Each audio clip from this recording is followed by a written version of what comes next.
Kaya yung mga tropa, nandito ako sa San Pedro. Galing ako Las Piñas.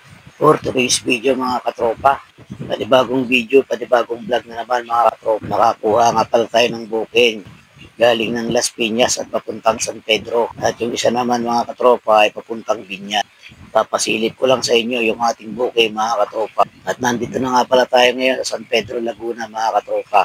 Kung mapapansin mo mga katropa, napakaganda ng lugar na yan. Malayong malayo pa talaga sa polusyon. Kaya madalas mga katropa dyan talaga ako dumadaan. Kasi pag nagpahinga ka talaga namang marirelax ka sa ganda ng mga presyon.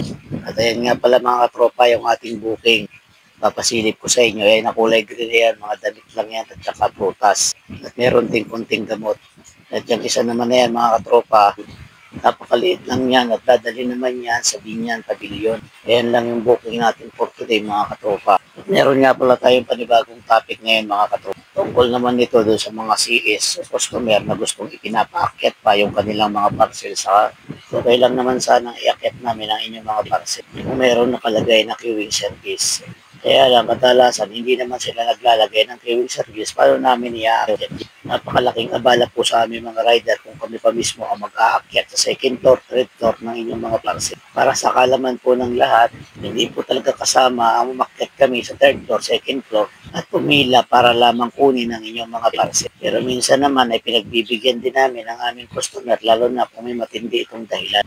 Lalo na kung disable ang isang customer o bagong panganak, binibigyan din naman namin ito na kahit pa paano ay konting konsuelo. Pero kung wala ka namang kapansanan, wala namang matinding dahilan para iakyat namin ang inyong mga parcel, sana naman kayo na lang po yung bumaba. O kung tinatamad talaga kayo, lagyan nyo naman po ng queuing service para naman kahit pa paano meron tayong kitain. At ayan nga pala, may nakita akong Kalalamo rider dyan, kaya kinawayan ko siya at akala niya kung ano yung sinasabi. Balik nga pala tayo mga katropa sa ating topic.